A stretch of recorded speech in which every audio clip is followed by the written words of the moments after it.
자, 두 번째 강의 하겠습니다.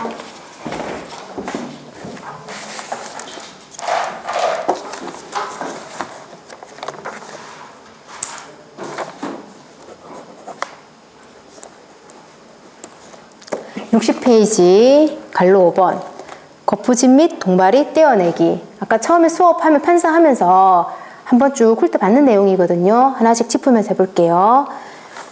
동그라미 1번의 원칙 기억. 원래는 어떻다?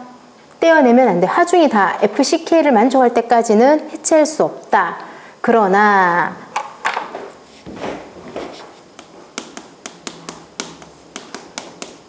측면 거푸집 같은 경우에는 미리 조금 떼어내도 되더라 라고 했었죠. 그렇지만 그 중에서도 미리 떼어내도 되기는 되는데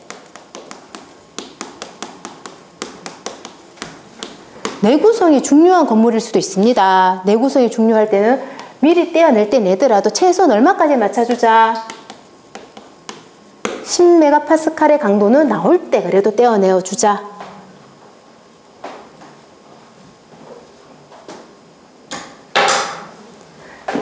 여기 숫자 10이 두 가지가 들어가요. 측면은 FCK 하지 않고 떼어낼 수도 있지만 내구성이 중요하면 10메가파스칼까지는 그래도 강도 나올 때 떼어내어 주고, 만약에 대기 온도가 10도씨가 넘는다면 그러면 물이 증발이 잘 일어날 수 있거든요. 그러면 강도가 또 빨리 나와요. 그렇다 보니까 평균 기온이 10도씨 이상일 때는 이 또한 10도씨 이상이라면 FCK 압축 강도 시험하지 않고 어떻다? 해체가 가능하더라. 측면은 10이라는 게 두 개가 나오죠. 10메가파스칼 이상. 10도씨가 넘게 될 경우에는 그냥 미리 떼어내줘도 되더라. 왜? 온도가 그 정도 이상이 되니까 물이 빨리빨리 증발해서 콘크리트가 빨리 강성이 나오더라.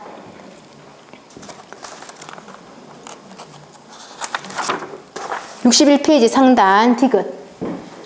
측면하고 밑 중에서 어느 게 조금 더 강성이 잘 나와야 된다? 밑 거푸집 때문에 밑 거푸집은 어떻다? 압축 강도 시험을 꼭 해주자. 리을 보 슬래브, 밑 거푸집을 하는 것은 보나 슬라브죠. 원칙적으로 동바리를 해체한 후에 해체하죠. 거푸집을. 동바리 떼주고 거푸집 떼내야 되겠죠. 그러나 구조 계산 안정성이 확보되면 동바리는 두고, 그쵸? 동바리는 두고 필로폼을 대고 그때는 거푸집을, 밑거푸집을 뗄 수가 있더라. 동바리는 현 상태로 유지하도록 설계 및 시공이 된 경우 10도씨 이상, 4일 이상 양생. 하지만 항상 단서를 둡니다. 담당원의 승인을 받아야 됩니다. 왜냐하면 혹시라도 그게 무너져 버리면 책임자는 찾아야 되거든요. 때문에 원칙은 아니기 때문에 승인을 받은 후에 해체할 수가 있습니다. 미음, 동바리를 해체한 후에도 하중이 제한될 경우에는 하중이 좀 많이 나온다 싶으면 동바리를 다시 설치하고, 다층 구조물일 경우에는 3개층 동바리를 설치하자.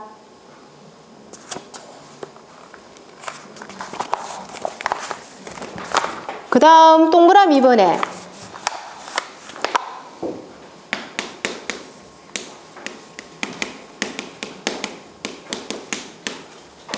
동그라미 2번은 콘크리트 압축 강도를 시험한다는 가정하에 나와 있는 지문입니다. 위에 거 같은 경우에는 할 수도 있고 안 할 수도 있고, 동그라미 2번 지문은 압축 강도 시험을 한다면 또 나뉘어지는 거예요. 거기 보면은 측면 같은 경우에는 압축 강도 시험할 때 얼마? 5메가파스칼 이상 나오면 떼도 된대요. 반면 밑거푸집은 다른데 이것도 다시 나누어 주더라. 1층짜리 단층, 다층은 다른데 단층은 상대적으로 위층 올라가지 않으니까 FCK가 원래 나와야 되는 값의 3분의 2 이상이 되면 떼내도 됩니다. 또는 14메가파스칼 이상이 되면은 떼내도 되더라. 그렇지만 빛거푸집의 경우 누구일 때 고층일 경우에는 반드시 FCK 검사를 해준다.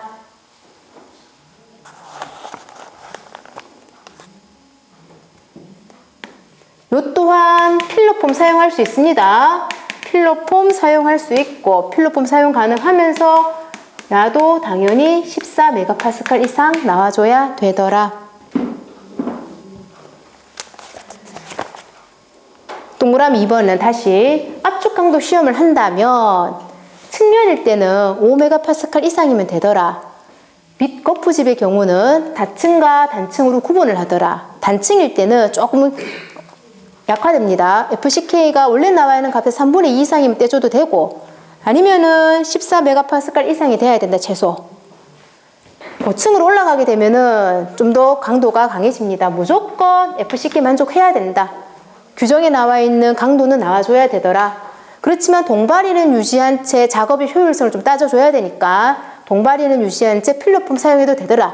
그렇지만 그래도 14메가파스칼 이상은 나와줘야 된다. 동그라미 3번은 압축 강도 시험하지 않을 때 마다 있습니다. 시험에 출제된 적은 없는데 표 보고 그렇구나 정도로 이해하면 될 것 같아요. 다음 61페이지 넘어가서 62페이지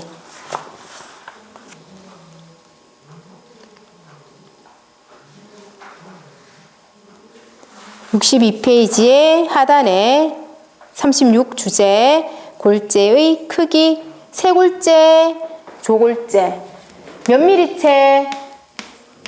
5미리채 5mm에다가 골재를 넣었더니 빠져나오는 것도 있고 위에 남아있는 것도 있더라.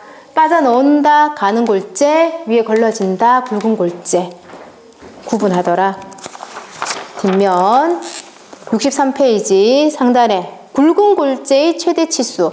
굵은 골재의 최대 치수를 어떻게 정할래? 라고 보면 골재의 크기를 재는 것은 아니고요. 사실은 채의 사이즈를 재는 것이거든요. 골재를 갖고 왔다. 엉성한 것도 있고 조금 더 촘촘한 것도 있더라. 골재를 넣었다. 둘 다 중량의 90% 이상이 다 걸러지더라. 이랬을 때 골재의 크기는 큰 채를 기준으로 하느냐 작은 채를 기준으로 하느냐. 작은 채를 기준으로 하더라. 갈로 3의 동그라미 1번 굵은 골재 최대 치수란 골재를 부었을 때 하단에 90%는 다 나와줘야 됩니다. 엉성엉성한 거에도 다 나왔고 중간 크기도 다 나왔다라고 친다면 누구가 최대 치수를 할 것이냐 한다면 작은 채에서 나온 것. 작은 채 공칭 치수를 합니다. 교재에는 없지만 갈로 4번. 그래서 갈로 4번은 적어주세요. 갈로 4번에 골재가 나왔어. 골재가 나왔는데 강도를 한번 비교해보자. 골재 강도와 시멘트 강도, 시멘트 풀 강도 누가 더 커야 될까요?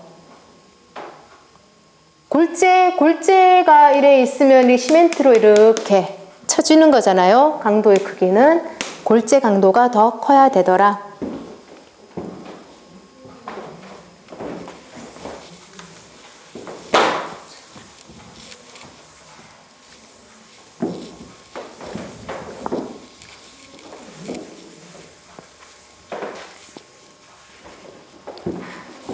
(63페이지) 주제 37번 골재 동그라미고 4개 있죠. 가장 오른쪽에 거부터 볼게요. 물에 푹 담가놨다. 그게 무슨 상태? 수분 상태. 건져내가지고는 바깥에 물을 닦았어요. 안에는 물이 있습니다. 그거는 표면 건조, 내부는 포수 상태. 표면 건조, 내부 포수 상태. 그 다음 가장 왼쪽에 거 110도씨에서 바짝 얘를 말렸어. 절대 건조 상태, 절건 상태. 안에 쪼매는 남아있어. 기건 상태. 그래서 절건기건, 표면건조, 내부포수, 수분. 그럼 우리가 흔히 말할 때 골재의 함수량이라는 것은 여기서 누구를 말하는 거냐면 세 번째 거, 표면은 건조하되 함수는 해야 되겠죠. 그래서 내부 포수 상태. 이 상태로 배합해줘야지 가장 이상적인 골재. 배합 기준은 무엇이다? 표면은 건조하되 내부는 함수하고 있어야 됩니다. 물을 포함하고 있어야 되더라. 내부 포수 상태로 하는 게 배합의 기준이다. 갈로 2번 골재의 조건. 거칠면서 둥글어야 됩니다. 거칠어야 되는 이유는 뭐냐면 거칠어야지만 마찰력이 작용해서 시멘트 페이스트를 잘 잡더라. 그리고 둥글면 좋다. 동그라미 2번 경고. 동그라미 3번 내 마모서 너무 빨리 따르면 안 되겠죠. 동그라미 4번 유해 물질 포함하면 안 됩니다. 동그라미 5번 실정률이 큰 것. 실정률이 크다는 것은 무엇을 의미할까요?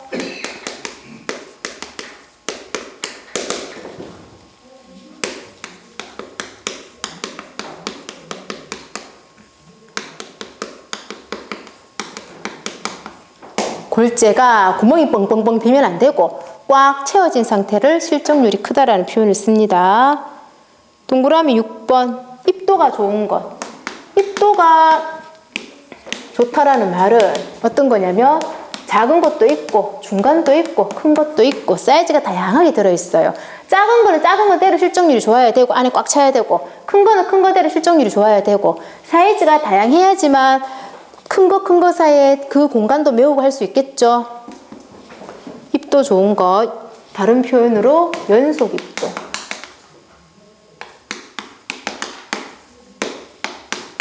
입도가 좋다, 연속 입도이더라. 청적, 내화성이 있을 것. 64페이지, 시멘트 창고.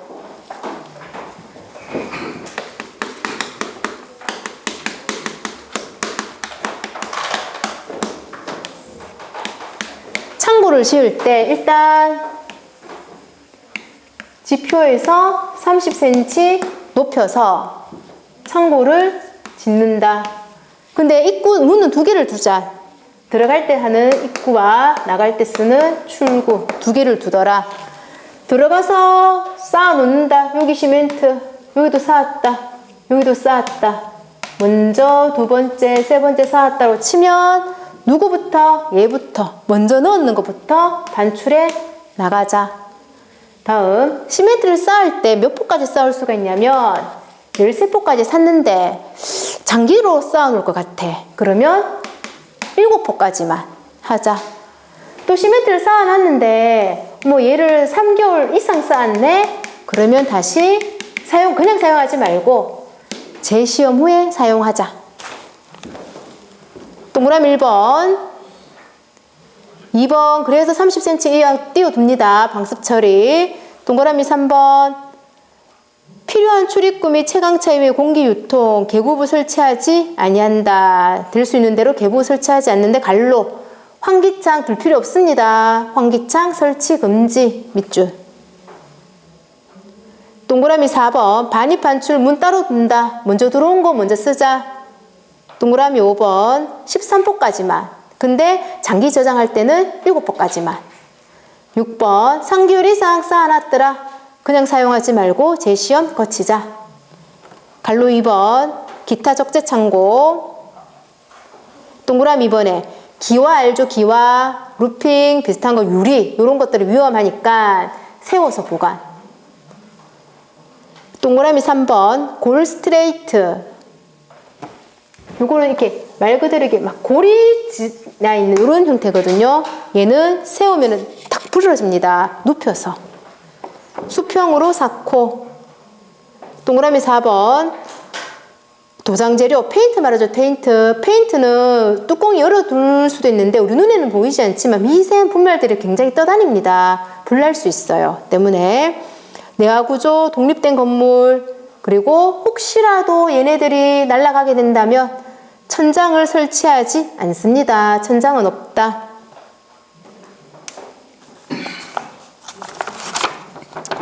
65페이지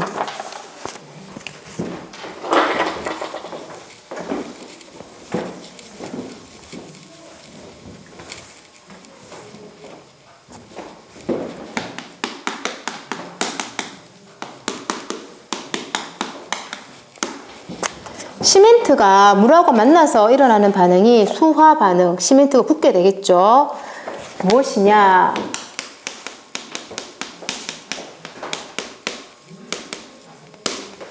시멘트가 물하고 반응하게 되더라. 그러면 딱딱한 경화가 일어나죠. 경화가 일어나면서 뭐가 발생한다? 수화열이 발생하더라. 수화열이 발생하면서 무엇을 만들느냐면 수산화 칼슘. 이게 우리가 흔히 말하는 굳어있는 시멘트의 상태입니다. 수산화 칼슘을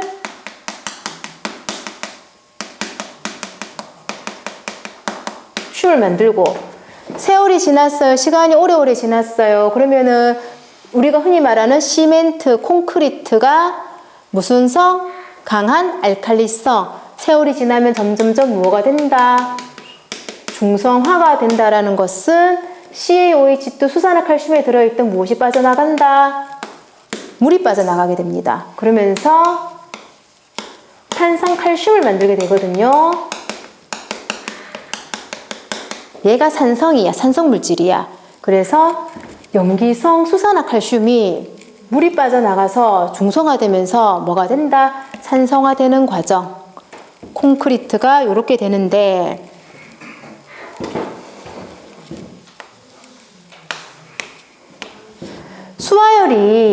열이 이렇게 많이 발생하려고 하면은 어떻게 하면 되냐면 주변 온도가 높아도 수화열이 더 잘 발생. 또는 많이 가루가 되어 있을수록 분말도가 좋을수록 수화열이 더 잘 발생하더라. 수화열이 발생하면 장점은 뭐냐면 빨리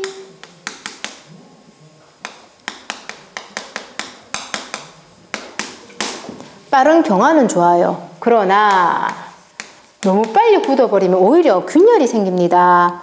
무엇이 일어날 수 있다? 건조 수축이 발생할 수 있더라. 그래서 앞전에 말을 했지만 시멘트는 세 가지 종류를 구분할 수가 있더라. 굉장히 빨리 굳어버리는 조강 시멘트, 그 다음에 우리가 흔히 쓰는 보통 시멘트, 그 다음에 중용열 시멘트. 조강 시멘트 강도가 빨리 나타납니다. 언제 쓴다? 공사 급하게 할 때, 긴급 공사 때. 그럼 상대적으로 이 시멘트는 어떻다? 분말도가 좋은 거겠죠. 보통 시멘트는 언제 강도가 나타나냐면 28일이 지나야 되더라. 중용열 시멘트는 조기 강도는 약하지만 장기적으로 갈수록 강도가 높아집니다. 이런 중용열 시멘트.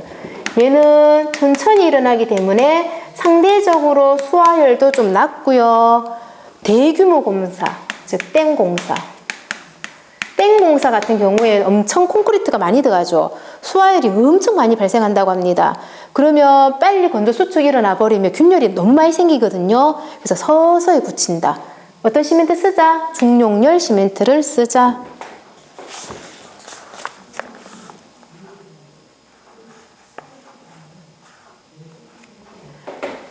시멘트와 물이 결합하는 걸 우리는 무슨 용어를 많이 쓰냐면 물 시멘트 결합비. 얼마값 이래 나오는데 물 시멘트 결합비라는 표현이 많이 나옵니다. 가능하면 물이 들어가면 강도가 잘 안 나요. 물이 많으면. 그래서 가능하면 시공 연도를 만족한다면 물 시멘트 결합비는 어떨수록 값이 작을수록 강도 발현에는 좋더라. 갈로 1번 수화 반응에 동그라미 1번 수화 작용은 시멘트와 물이 접촉, 응결, 경화. 기억에 우리가 시멘트가 굳었다라는 것은 무엇이 만들어진 거다? 수산화 칼슘이 만들어진 거더라. 동그라미 2번 장기간씩 세월이 지납니다. 뭐가 된다? 물이 빠지면서 중성화. 니은에 누구 만들었다? 탄산칼슘. 여기 산성물질이라 했죠? 그래서 부식이 일어나더라. 그래서 디귿에 가능하면 늦춰주기 위해서 페인트 칠하자, 도장하자. 동그라미 2번. 시멘트가 물, 요거를 어려운 말로 유식하게 뭐라 표현했다? 화학 반응이 일어나는 결합하는 물이니까 화학적 결합수. 동그라미 3번. 열이 발생한다. 무슨 열? 수화열. 동그라미 4번. 이 반응이 잘 일어나려고 하면은 온도가 어떨수록 높을수록 분말도가 가늘수록 높을수록 빨리 진행. 동그라미 5번. 이 수화열이라는 것은 양면성이 동전의 양면성하고 똑같더라. 이 열이 발생해서 빠르게 경화할 수 있는 장점도 있으나 너무 빠르다 보면은 균열이 일어나는 건조 수축이 일어날 수 있더라. 그래서 갈로 2번에 동그라미 2번. 물, 시멘트, 비는 강도와 밀접한 관계가 있는데 어느 정도 시공 능력을 발휘했다면 가급적 어떻게 작게 하자. 나머지 다 비슷하고 똑같은 말을 드립니다. 복습하실 때 천천히 읽어보세요. 66페이지. 갈로 4번에 동그라미 2번. 분말도가 크다, 많이 미세하다는 뜻이죠. 큰 시멘트, 동일 최적화에서 표면적이 커진다, 분말도가 작다, 표면적이 작아진다. 이게 무슨 말일까요? 시멘트의 분말도에서 분말도가 크다, 작다라고 했을 때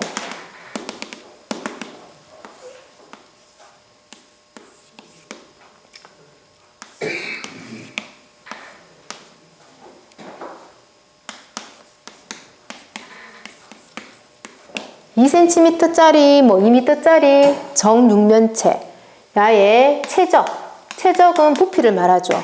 부피는 가로 세로 높이 얼마다? 8. 표면적은 겉넓이 한 면이 4, 6명 24. 맞죠?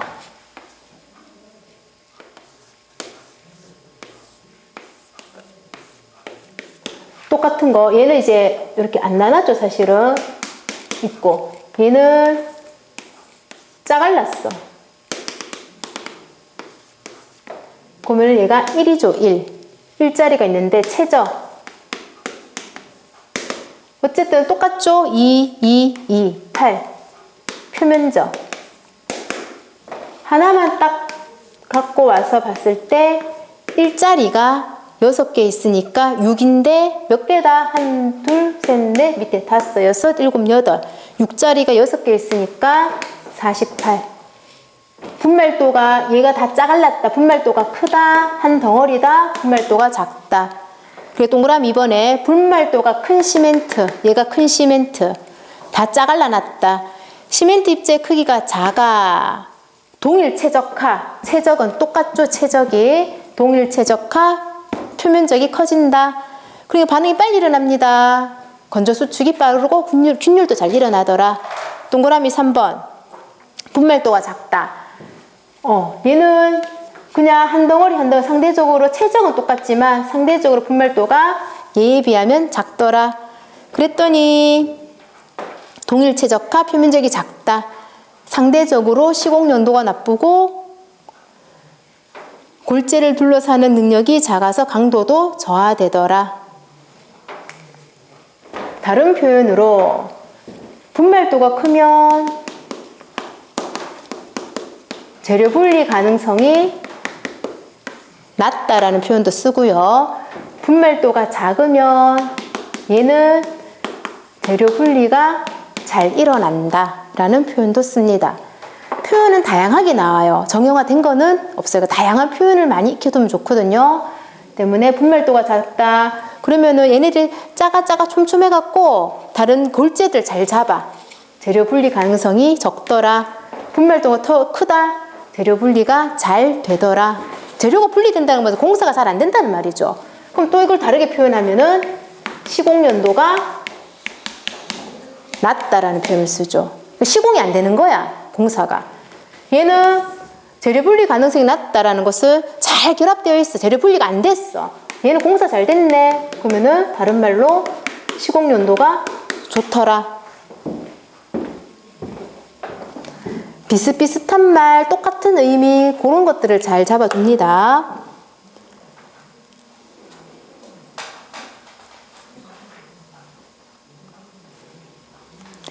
용어 해설에 1번에 수밀성이라고 있는데, 이 수밀성은 재료 자체가 물을 잡고 있어. 그래서 물이 빽빽하게 들어가 있대서 수밀성이라는 표현이에요.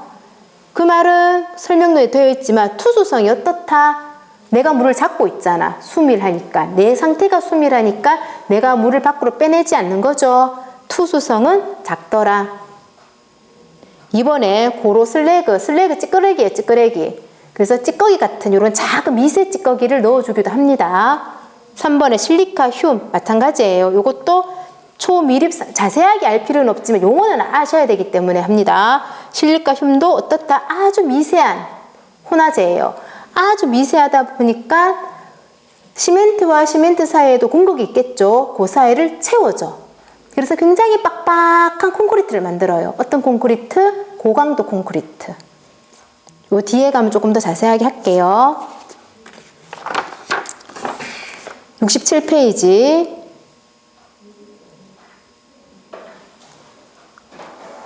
국어 문제. 혼화 자예의도 있고 혼화 저예의도 있습니다. 혼화제, 혼화제 똑같지만 여기에서 포인트는 다 비슷비슷한 말이고 혼화 저예의 요것은 소량을 넣어줘. 때문에 계량할 때 계산값에는 넣는다 안 넣는다? 안 넣는다.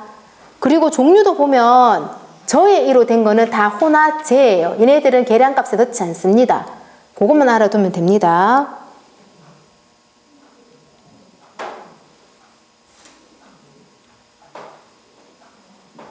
8번 한번 풀어보세요.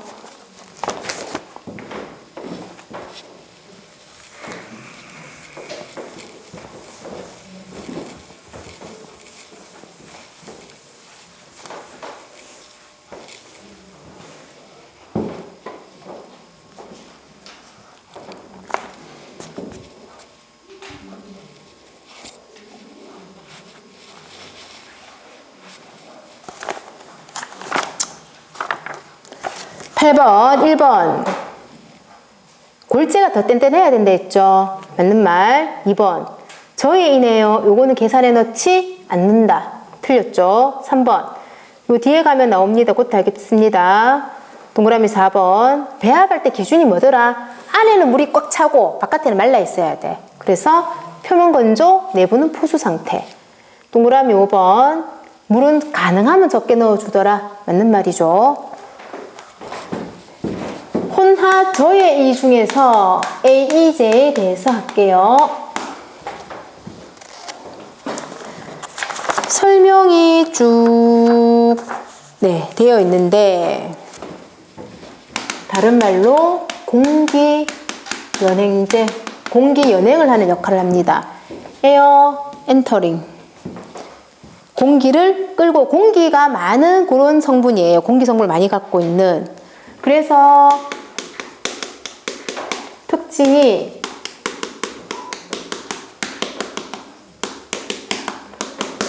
거친 골재를 이렇게 넣어주게 되면 AE제가 들어가게 되면 조금 더 시공용도를 좋게 잘 섞이도록 해줍니다. 게다가 가장 큰 특징이 뭐냐?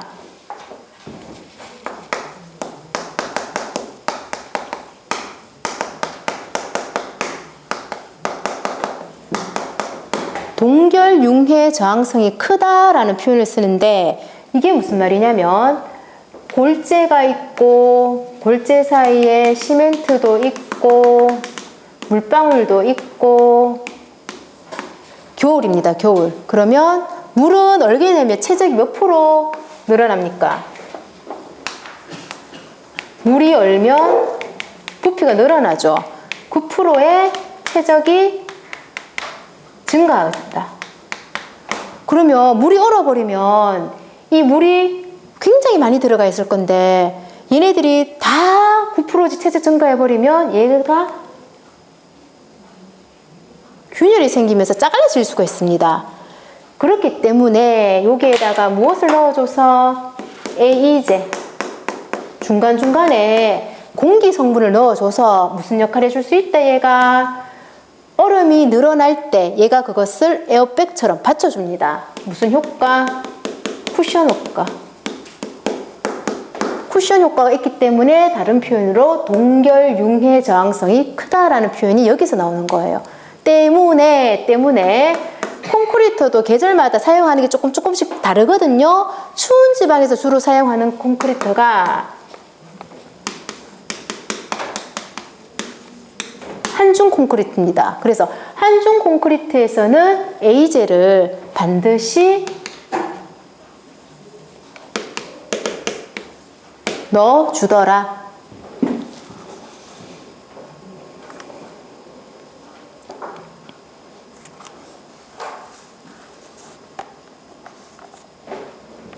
그 좋다고 해서 얘를 막 넣었어. 막 넣게 되면 또 안 돼. 왜냐면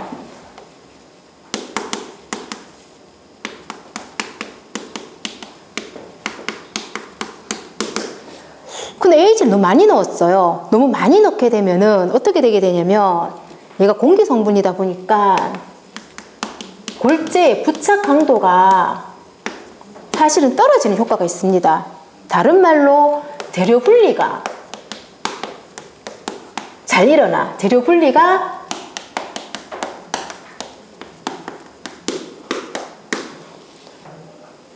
에이지 좋은 줄 알고 막 넣었더니 얘가 공기 성분이 중간중간 너무 많이 들어가 붙는 거야. 그래서 부착 강도가 떨어져서 재료 분리가 잘 일어날 수도 있어요. 그렇지만 얘가 떨어지긴 하지만 에이지를 넣어주는 이유는 대신에 물 시멘트비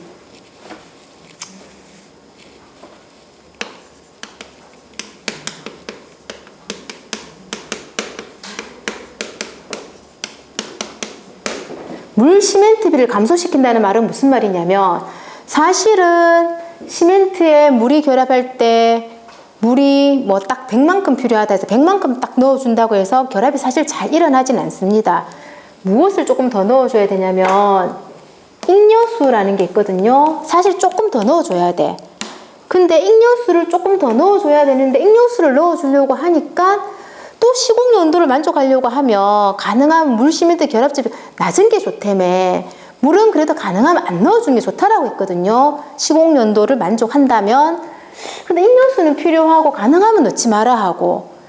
그래서 에이젤을 넣어주는 경우도 있습니다. 이게 무슨 말이냐면 그게 무슨 말입니까? 익료수를 안 넣어줬잖아. 익료수를 안 넣어줘서 물 시멘트비를 감소시켰어요. 이러면 상대적으로 부착 강도가 높아지는 효과를 보게 됩니다. 다시 화학 반응이 일어나려 하면 시멘트에 물이 딱 100만큼 공식에 의해서 100 필요하다, 100을 딱 넣는다 그래서 얘가 사실은 반응이 잘 일어나는 게 아닙니다. 대기 중에 물이 좀 증발하고 이런 게 있기 때문에 사실 그거보다 몇 프로 정도 더 넣어줘야 돼요. 근데 익료수를 더 넣어줘야 되는데 이 비가 맞지 않으면 물이 너무 또 들어가게 되는 효과가 나버리거든요. 그래서 물 시멘트 비율이나 익료수를 가능하면 맞추기가 어려워. 그래서 안 넣어줬으면 좋겠어. 때문에 물 시멘트 비를 감소시키기 때문에 넣어준 것보다는 부착 강도가 올라간단 말이야. 근데 에이젤을 또 넣게 되면은 부착 강도도 떨어진다 했잖아요. 그러면 얘가 어떻게 된다? 상쇄되는 효과가 나타나기 때문에 원래 강성이 나온다라는 말이에요. 조금 이게 복잡진 않은데 은근히 말장난이죠. 그래서 결론은 뭐냐? 에이젤을 넣으면 강도가 높아진다? No. 그러면 강도가 낮아지나? 이것도 No. 그거 뭔데? 물 시멘트 비를 낮춘다. 결론은 요거. 에이젤 넣으면 강도가 높아진다. OX 문제라면 X입니다. 그럼 강도가 낮아지느냐? 그것도 아닙니다. 왜? 상쇄된다 했거든. 그건 뭔데 가능? 물 시멘트를 낮추는 효과를 갖고 온다라는 말이죠. 물 시멘트비를 적게 넣어줘야지 겨울철 공사도 가능하고요. 물이 많이 들어가 얼어버리니까 한중 콘크리트에도 많이 넣을 수가 있고요. 고려되는 겁니다. 물 시멘트를 적게 하려다. 물 시멘트 적게 하려고 하면은 부착강도 올라간다며. 근데 또 에이즈를 또 넣게 되면은 얘가 공기가 많이 들어가다 보니까 미끌미끌미끌 하단 말이야. 그래서 부착강도 떨어진단 말이야. 에이즈 넣었더니 요런 성질도 있고 요런 성질도 있네. 상쇄돼서 없어진다고. 그래서 원래 강성이 나온다고. 때문에 넣으면 야도 아니래. 그럼 뭔데? 요거네. 물 적게 넣네 결국은. 그 내용들이 쭉 있습니다. 그래서 이 에이제는 막 넣으면 안 되고요. 고강도 콘크리트, 보통 콘크리트, 가벼운 경량 콘크리트에서 3.5, 4.5, 5.5 이하씩 넣자. 여기서 예외. 원칙은 고강도 콘크리트에는 에이즈 넣지 않습니다. 원래는. 이게 원칙이에요. 원칙은 넣지 않는데 만약에 어쩔 수 없이 넣게 되는 상황이라면 이거보다는 적게 넣자. 그 말이에요.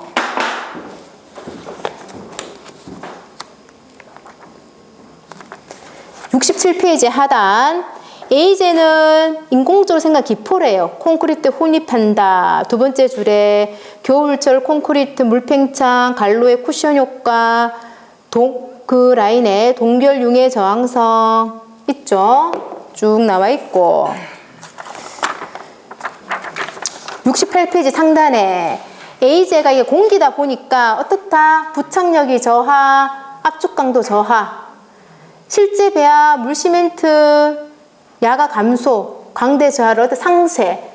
그 말이 쭉 되어 있는 게 무슨 말이냐면 그냥 읽어보면 사실 이해가 안 갑니다. 이게 뭔 말인가 싶은데 이게 이 말이에요. 이 말. 사실은. 해석을 하면 이 표현이더라. 갈로 1번에 에이제 혼입한 콘크리트 특징. 자중을 감소시키지만 이 미끄덩미끄덩해지다 보니까 철근 부착강도 저하. 잘 미끄러져. 거푸집 측압은 어떻다? 증가. 동그라미 1번에 그렇지만 야를 사용하면 인육수 안 써도 되니까 물 시멘트비 어떻게? 작게. 동그라미 2번에 미끄덩미끄덩 잘 내려갑니다. 공기량 많고요. 슬럼프 값도 증가. 그러다 보면 강도는 낮아집니다. 강도는 저하. 동그라미 3번에 쿠션 효과 있댔죠. 때문에 동결 융해에 대한 저항성 증대. 동그라미 4번 적당히 넣어야 된다. 그 말이에요. 갈로 2번에 동그라미 2번 고강도 보통 경량 넣는 비율은 다르더라.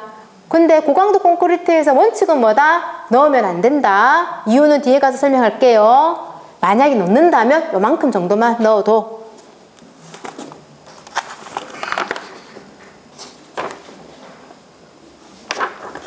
다음 69페이지 철근.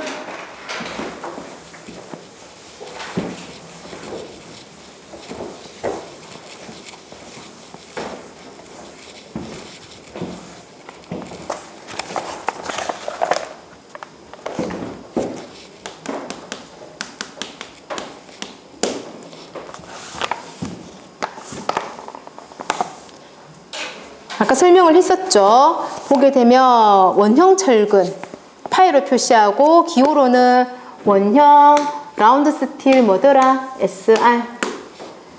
갈로 2번에 2형 철근 디폼드 스틸 SD라고 한다 했죠. 2형 철근 장점은 뭐다? 콘크리트 잘 붙인다. 왜 잘 붙일 수가 있더라? 뭐가 있다? 마디와 리브가 있더라. 그래서 이형철근은 수치가 표시하는 게 두 가지 종류가 있어요. 호칭지름, 공칭지름이 있죠. 호칭지름은 말 그대로 우리가 흔히 공장에서 규격화시켜 나오는 그 지름, 호칭지름이고 공칭지름은 진짜 지름을 말하는데 만약에 공칭지름이 교재에 있는 것처럼 12.7이면 뒤에가 5 이상이죠. 그럼 반올림을 13으로 해버리고 두 번째 줄에 25.4 이런 것처럼 5보다 숫자가 적게 되면은 25로 해버리고 그렇게 한다라는 정도만 아시면 됩니다. 3번에 뭐 고장력 철근. 그렇구나.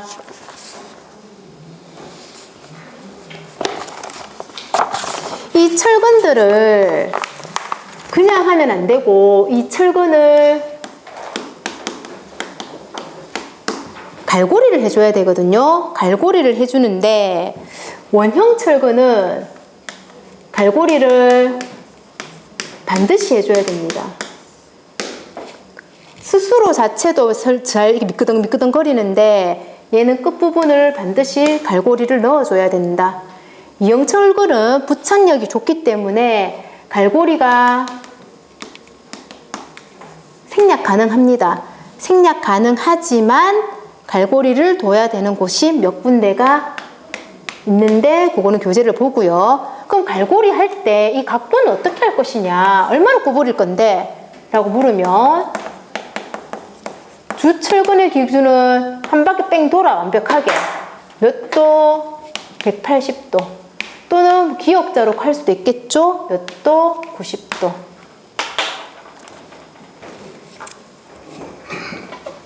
또는 늑근이나 기둥에 하는 띠철근, 얘 같은 경우에는 90도 또는 135도로 갈고리를 해준다. 뒤에 가면 그림을 통해서 어떻게 되는지 보여드릴게요. 지금은 그 내용 정리만. 다시 원형 철근은 미끄덩미끄덩해서 갈고리가 무조건 있어야 돼. 반드시 있어야 돼. 이형 철근은 리브 마디 있어서 부착력이 좀 있기 때문에 갈고리가 생략 있으면 좋지만 생략해도 되더라. 그렇지만 꼭 이형이라도 꼭 있어야 되는 곳은 4군데 정도가 있어요. 있는데 그럼 이 갈고리 하는 각도는 어떻게 할 것이냐? 주고는 힘을 많이 받겠죠. 정확하게 해줘야 돼. 180도, 90도 각도를 많이 줍니다. 늑근, 띠철근 같은 경우에는 90도, 135도를 주더라. 70페이지.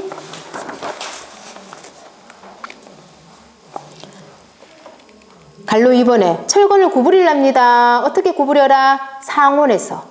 가열해서 구부리면 잘 안 구부러진다고 막 가열해서 거기 구부리면 안 되고 상온에서 철근 절단기로 구부려 준다. 갈로 3번에 갈고리 설치 동그라미 원형은 반드시 갈고리 해도 동그라미 2번에 2형은 생략해도 되더라. 그렇지만 갈로 4번 알아두셔야 되죠. 예외 규정. 2형이지만 갈고리 있어야 된답니다. 어디냐? 동그라미 1번. 보기둥의 단부. 단부가 어디죠? 중앙 대응되는 표현이 단이죠. 단부는 똑 잘 끊어져. 전단력을 많이 받거든요. 그래서 단부에는 설치해 달라. 잘 끊어지니까. 동그라미 2번에 늑근, 띠철근. 늑근은 어디에 다는 거냐면 그림을 나중에 그릴게요. 늑근은 보에 다는 거고 띠철근은 기둥에 하는 것인데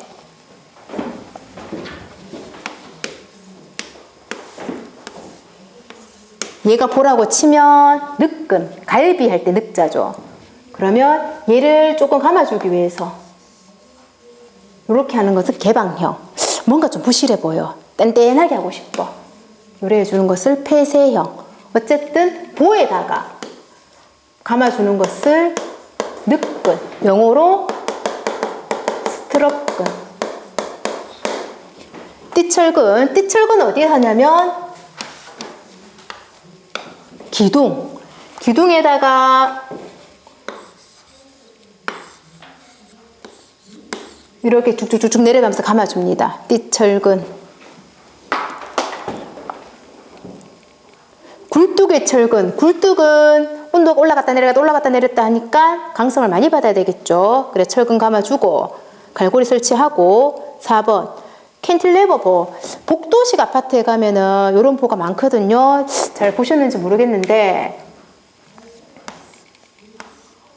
한쪽만 보가 된 게 있어요. 원래 보가 이렇게 돼줘야 되는데 아니고 한쪽만 된 게 있거든요. 영어로는 캔틸레버 보 또는 우리말로는 내민보. 다음 단순보의 지지단. 캔틸레버 보에도 이렇게 갈고리 해주고 단순보. 단순보는 말 그대로 단순한 보란 말인데 기둥이 있으면 요 위에다가 그냥 올려놓는 걸쳐진 보거든요. 이 보도 밑에다가 이렇게 갈고리를 해달라.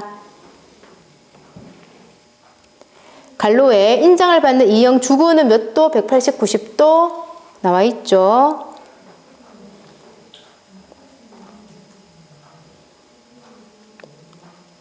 다음 그림에 나와 있는 거 철근의 이음.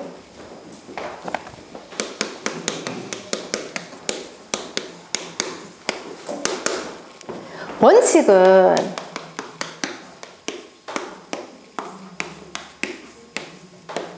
이음하지 말자. 원칙은 이음 안 하는 게 좋습니다. 근데 골반은 긴 것도 많잖아요. 이음 할 수밖에 없죠, 사실은. 안 하는 게 구조학적으로 제일 좋으나 하게 된다면 그 종류들이 있죠. 겹쳐서 이음하거나 용접해서 이음하거나 또는 기계적 이음을 하자. 만약에 용접해서 이음을 한다라고 치면 요 강제와 요 강제가 있는데 나는 얘네들 용접할 거야. 그래서 이을 거야. 그러면 야의 강도는 얘 강대, 모재의 강도에 비해서 몇 배가 더 커야 되냐면 125% 이상 더 세야 됩니다.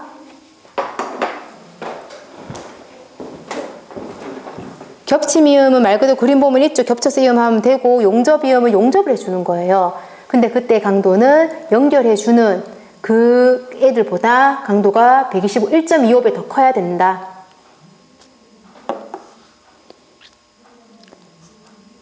그 다음에 기계적 이음으로는 뭐 슬리브라는 것을 중간에 연결해주는 슬리브 압착.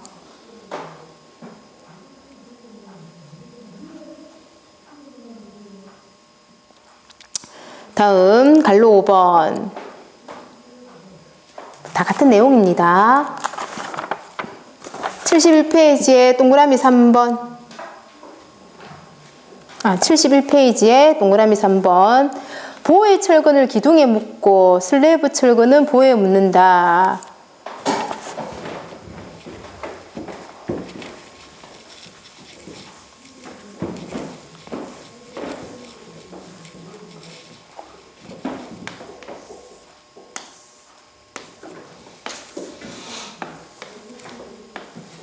기둥, 보의 철근은 옵니다. 상부 철근 와서 기둥에 묶고 하부 철근도 와서 보 중간을 봤을 때 중간에서 안쪽, 바깥쪽 가능하면 멀리 가서 이렇게 보의 철근은 어디에? 기둥에 묻더라. 다른 말로 정착시킨다라고 하죠.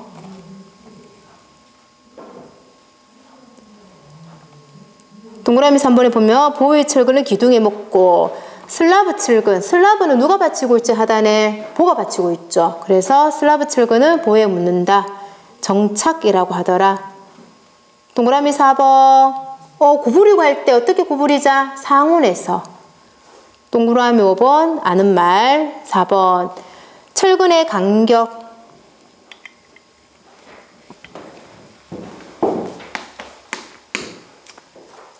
간격은 두 가지가 있더라. 순간격과 중심간격. 순간격은 철근과 철근의 요 순수 간격, 순간격. 중심간격은 철근의 중심과 철근의 중심 사이의 간격. 요 간격은 어쩌든 또 어떻게 해야 된다? 골재의 유동성을 확보해달라. 그 간격은. 보통 순간격을 사용할 때는 어떤 부재일 때 순간격을 사용하냐면 순간격을 사용할 때 밑으로 이렇게 뚝 떨어지는 거죠. 그래서 기둥 같은 거, 수직 부재. 왜냐? 만약 이렇게 해버리면 여기에 걸릴 수가 있죠. 못 내려가잖아, 골재가. 그러니까 순간격으로. 수직 부재일 때는 순간격을 꼭 써줘야 되고요. 중심간격은 수평 부재. 수평은 슬라브 칠 때. 얘 같은 경우에는 골재가 조금 위에 올라가다 보다 밑에 내려가다 되고 얘보다는 덜 빡빡하거든요. 그래서 중심간격 해도 되더라.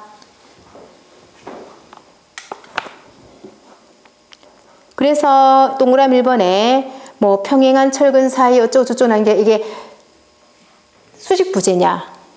그 동그라미 3번에 뭐 압축 방향 어쩌고저쩌고 하는 게 수평 부재냐. 그 말이에요.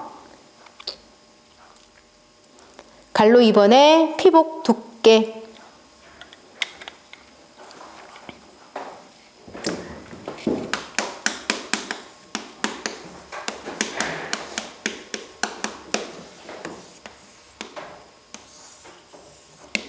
철근이 있더라. 철근이 요래 있으면 피복 두께는 콘크리트 가장 겉면과 이 철근의 요거 피복 두께. 만약에 여기에다가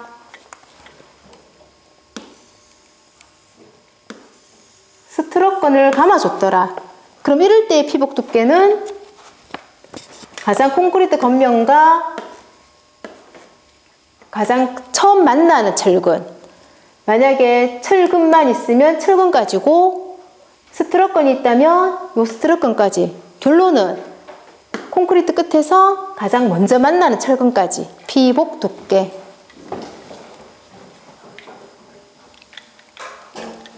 피복 두께 하는 목적, 니은의 A, 내구성, 오래 가죠. 다른 말로 뭐라 하더라? 피복 두께는 중성화, 속도를 늦춘다. 맞죠? 두꺼울수록 중성화 속도가 늦어질 수 있다. 내화성, 철근이 불에 닿는 시간을 확보해주죠. 부착력 확보, 내식성 확보. 요 또한 중성화 속도에 영향을 주는 거죠.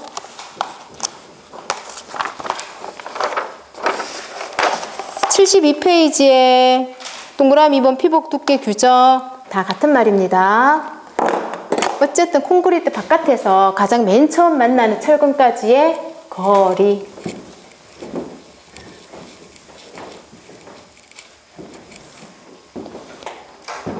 피복 두께 최소값 표 있죠? 그거 암기하셔야 돼요. 맞죠? 피복 두께 하는데 잘 외워지지는 않지만 그래도 가능하게 한다면 수중에 있다. 그 다음에는 흙에 있는데 흙에 계속 파묻혀 있더라. 연고에 있더라. 그 다음에 콘크리트가 노출된 상태, 여기 표현이 되어 있지 않습니다. 노출된 상태로 있더라. 그 다음에 있는 게 실내에 있더라. 전체적으로 보면 이렇습니다. 잘 외워지는 게 힘들긴 하지만 그래도 나름대로 스토리를 만들어 본다면 수중에 있으면 제일 두껍습니다. 얼마 미리? 100mm. 흙에 드러나지가 않아. 철근이 파묻혀 있어요. 그러면 80mm. 09, 그 다음에 80mm. 그 다음 노출. 노출되어 있는데 철근의 사이즈에 따라서 조금씩은 다르더라. 29mm짜리 26이죠. 25mm죠. 25mm짜리 16mm짜리 마다 조금씩은 다른데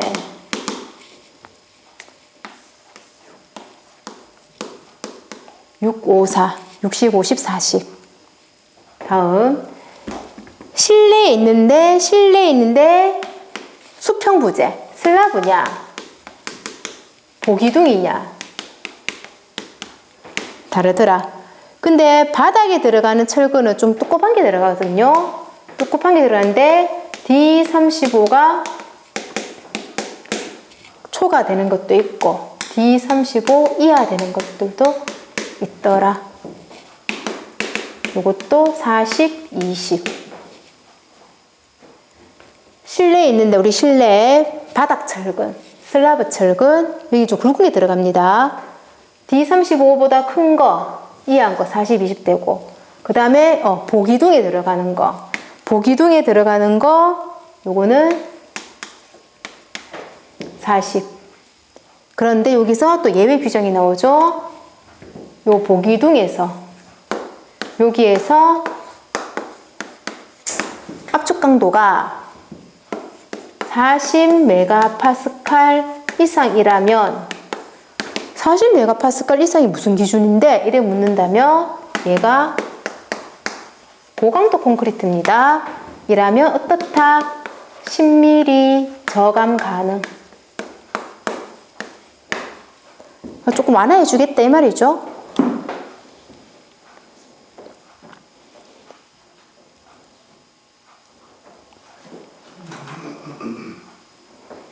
수중에 푹 들어가 있더라. 피복 두께 100mm 이상. 흙에 영원히 접혀져 있더라. 80mm. 노출되어 있는데 29, 25, 16짜리 다르다. 6, 5, 4. 근데 이제 실내에 들어갔습니다. 실내에 들어가서 구분이 슬라브냐 벽기둥이냐 다르다. 슬라브 35 초가 35를 기준으로 해서 40, 20. 보기둥은 여기 40 그대로 따왔습니다. 40. 그렇지만 이런 예외 규정도 있더라. 요 표가 요렇게. 요건 지금 많이 막 안 외우시고 조금 이제 나중에 문제 풀이하고 하면은 눈에 들어옵니다. 다음 뒷면에 73페이지. 철근에 이음했었죠. 아까 기억해 보면은 용접 기계 같은 말이죠. 철근 두 개를 이을 거야 나는. 근데 나 용접이라는 방법으로 이을래. 그러면 이을라 하면 요 두 개 있는 강도가 원래 얘네들 강도보다 얼마? 125%보다 더 크게. 만약에 항복 강도가 SD 강도가 400메가파스칼짜리다. 그럼 나 야를 용접할 겁니다. 그러면 용접 강도는 얼마여야 됩니까? 문제다. 그러면 요 값에다가 125% 이상이니까 1.25 해서 나오는 값 넣어주면 되겠죠? 기억은 그 말이고요. 니은 같은 말입니다. 전부 다. 이따 보면 오차가 생깁니다. 기억은 시험에 나왔었어요. 수치 기억해 놓으세요. 스트럽, 찔철근 이런 것들은 5mm까지 플러스 마이너스 5mm까지. 참고사항의 용접 철망. 철망을 용접해 갖고 만드는 것인데 가능하면 어떻게 만들어라? 두 번째 줄 중간쯤에 어떻게? 엇갈리게. 엇갈리는 게 아무래도 힘을 분산을 많이 시키니까 적게 받겠죠. 74페이지 갈로 2번 이음 시공. 이어준다라는 말은 기억. 이어줄 때는 인장력이 어떤 곳? 적은 곳. 인장력은 뭐다? 늘어나려는 성질. 이었는데 늘어나 버리면 이음이 빡 빠지겠죠. 그러니까 인장력이 적은 곳. 다른 표현을 하면 어떤 곳? 압축력이 강한 곳이겠죠. 니은 한 곳에 철근수 반 이상을 잇지 않는다. 엇갈려 있는다. 그건 무슨 말이다? 철근과 철근을 이을 때 반 이상을 잇지 않는다. 엇갈려 이어라. 이 말이죠. 디귿. D35초가 엄청 두꺼운 축에 속하는 철근입니다. D35가 넘는다는 것은. 그러니까 원칙적으로 겹침 이음이 된다 안 된다 하더라도 쑥 빠져. 금지합니다. 금지. 근데 사용할 수도 있겠죠. 그래서 예외 규정이 있는데 D35끼리는 안 돼. 그렇지만 D35 서로 다른 크기 어디에서? 압축부, 네모. 인장부에서는 하면 안 되죠. 특히 일어나든 더 인장부 안 되고 어디서 하자? 압축부에서. 압축부에서 겹침 이음 할 때는 35끼리 큰 거들은 안 돼. 35 이하 하고 35 초과하는 아하고는 겹침 이음 되더라.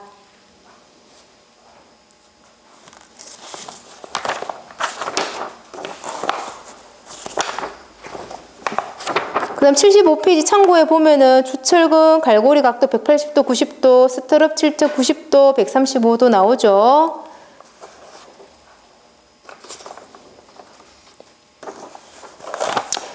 리을하고 미읍. 미음 볼게요. 보하고 나오는 거. 철근을 조금 오버해서 그리면 그 콘크리트를 오래 두면은 밑으로 처짐 하중을 받죠. 그래서 여기가 늘어났어. 인장, 압축. 상대적으로 위쪽이 늘어났어. 인장, 압축. 요거를 단순화시켜서 표현하면 기둥, 보. 끄트머리는 무슨 부? 단부. 여기는 중앙. 단부에 무엇이 잘 발생한다? 지난 시간 했었죠? 팔자 모양의 전단력. 그쵸? 전단력이 잘 발생하니까 여기에서는 이음도 하면 안 되고. 그쵸? 그래서 보강해주기 위해서 무엇을 넣어줬다? 헌치.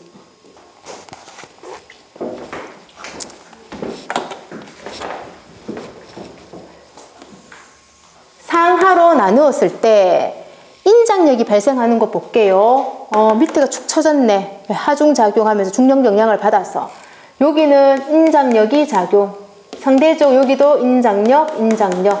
철근 이음할 때는 인장력 있는 곳에 하게 되면 철근 쑥 빠져버려요. 상대적으로 압축 많이 되는 위치. 그래서 이음할 수 있는 위치는 여기에 이음해야 되겠더라. 여기에다 이음하자. 여기다가 이음하자. 즉 글로 표현하면 보중앙의 어디? 상단. 보단부의 어디? 하단. 미음이 그 말이죠. 보중앙은 상부. 보의 단부는 어디? 하부에 이음을 하자. 갈고리는 포함시키지 않는다. 라는 말은 갈고리를 했어요. 이음의 길이는 어떻게 표현할까? 요만큼으로 한다? 아니다. 갈고리 포함 안 한다. 그래서 이만큼 이었다. 즉 갈고리는 포함하지 않는다. 조금 쉬다 가겠습니다.